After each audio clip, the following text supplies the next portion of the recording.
The world's favorite merchant is back. We've got knife durability, combat, quick time events, and wait, what?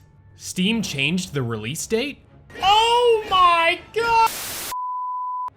We've got a lot to unpack here with Resident Evil 4 Remake in this video, so let's waste no more time and dive right in. Okay, so I was going to start with our dear stranger merchant friend first, but I just want to address the game's release date real quick before we go any further. I've been looking through the comments of the videos I've done on Resident Evil 4 Remake, and some have brought to my attention the blue coming soon release date on Steam. Well, this looks a bit scary now, doesn't it? I remember seeing it a week ago with the March 24th, 2024 release date, and now Steam is saying the game is coming soon? What's up with that? Here's what I have to say about that. March 24th, in the grand scheme of things, is indeed coming soon. We have both the Xbox Store and the PlayStation Store reporting the game will be coming out on March 24th as well, so we shouldn't have to worry here, my friends. Is it interesting that the Steam Store changed the date? Yeah, it is, but I wouldn't worry here, as we have heard from Capcom that they are in the final stages of development. Until we hear from Capcom first about the status of the game's release date, then we can all go ahead and continue counting down the days for the game's release. Or we could all be pouty and overly emotional, because clearly that will do something, right? Nah, it's totally fine to be upset. If anything, if this game does get delayed, that could be a great thing for us fans, as a quality game is all that we want when it is regarding Resident Evil 4. A remake of one of the most celebrated games of all time. My 2 cents, it won't get delayed, and I wouldn't read into this until we get a statement from the creators themselves. Just thought I'd let you know. Moving on. Over here, stranger. Our favorite merchant is back, good people, and I would like to go over how this popular Stranger is even more important than the first time we took Leon and Ashley and Ada through the cold, dreary Spanish side.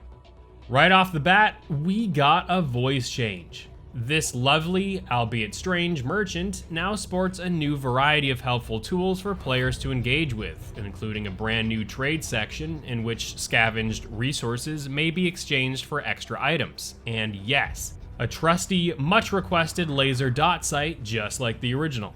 Because your attaché case is returning, your inventory management will be essential, just as it was in the original. Need to get rid of stuff you won't use? Trade it with the merchant, and perhaps those extra items you get from the trade will spell the difference between you being alive or becoming a Leon sandwich. The big thing we are going to talk about today is, of course, the controversial knife durability mechanic being added to the game.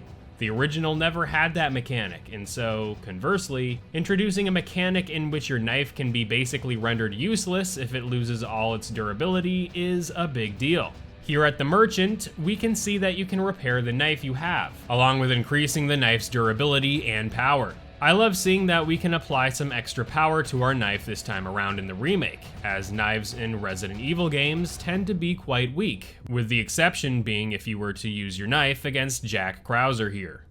Poor guy. Because knife durability has been added to the game, I imagine it will be a priority for many to upgrade the durability of the knife early on, as you'll have to wait until you get to the nearest merchant to repair it. We have seen a few instances in which Leon does use his knife to both attack and deflect enemy attacks. Let's examine this encounter right here, where we see a fierce Ganado attempt to strangle Leon until we see the prompt on screen to indicate that we can attack back with a knife strike. Notice here that Leon is also taking a bit of damage while trying to break free here.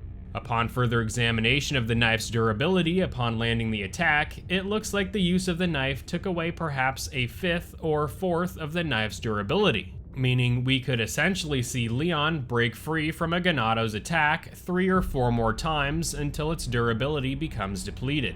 We also see this maneuver right here. No, not the boulder punching, but yeah, this one is of nearly equal believability to completely render the knife useless upon parrying the chainsaw. That's right, good people. We can sacrifice all remaining durability of our knife to get out of jail free by blocking the Chainsaw Man's attack, also known as Dr. Salvador.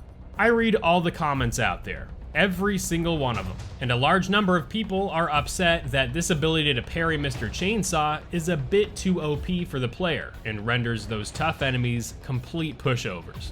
While I completely understand where they are coming from, I disagree with that sentiment, only in the sense that if we were to have no knife durability whatsoever, then we are truly, absolutely, 100% Think about it.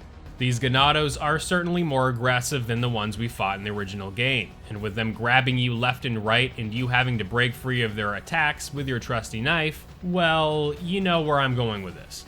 This will render your escapes from the foul-mouthed Spanish speakers impossible to not sustain damage without the durability of your knife, let alone getting free from Mr. Chainsaw, should he decide to send your head sky high the next time he gets to you. With that said, I want to know from all you good people how you feel about the knife durability mechanic. Do you hate it? Are you digging it? Are you somewhat curious about it like me, or are you instead a little indifferent? Let me know your thoughts in the comments below. Before we transition away from the knife for a bit, there are some unanswered questions regarding the knife. For one, can Leon, hypothetically speaking, have but one small segment of durability left on his knife, but still be able to parry Mr. Chainsaw?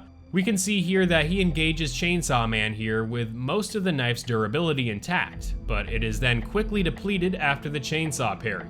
Does that mean we will have to have most of it, if not all of the knife's durability, in order to parry the chainsaw? Can we parry the chainsaw at all, even if we were to have just a tiny sliver of durability left? Just something to think about, and one that I am sure Capcom have thought over a bit when implementing knife durability into the game. One other thing here that ties a bit into a QuickTime event like encounter is in this clip when we see a Ganado rushing Leon with a pitchfork, about to strike the player when we see a peculiar prompt here on the bottom right side of the screen indicating the option to use your knife. It is at this point that Leon parries this pitchfork attack and curiously doesn't lose any durability to the knife, along with not sustaining any damage. I love this timing-based risk-reward system implemented here, and I can see high-level players pulling off last-second maneuvers like this to keep on the offensive.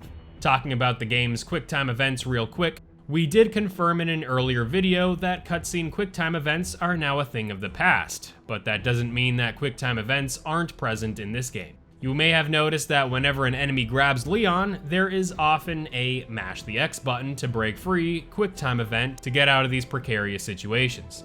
You can also see the knife button prompt on screen indicating that you can use your knife, should you have the durability for it, to immediately get free of the enemy's attack, stopping the damage taken in the process while dishing out some damage of your own.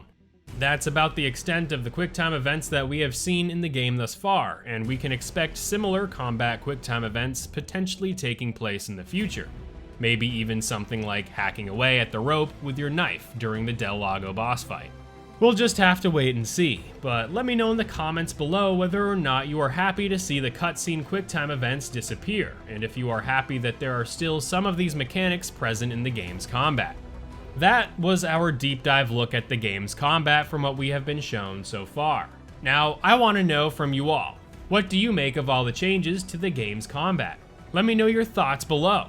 Remember to hover your red dot sight over the like button if you enjoyed the video, and do a knife parry on the subscribe button if you loved it. I will continue to put more content out pertaining to Resident Evil 4 Remake and more Resident Evil content in the future, including a game giveaway of Resident Evil 4 Remake, so stick around for all that coming up real soon. View this video here if you want to know about what the developers are hinting about regarding the lack of cut content for Resident Evil 4 Remake. Thank you all for the amazing support as always. You all rock, and I hope to see you in the comments and in the next video real soon.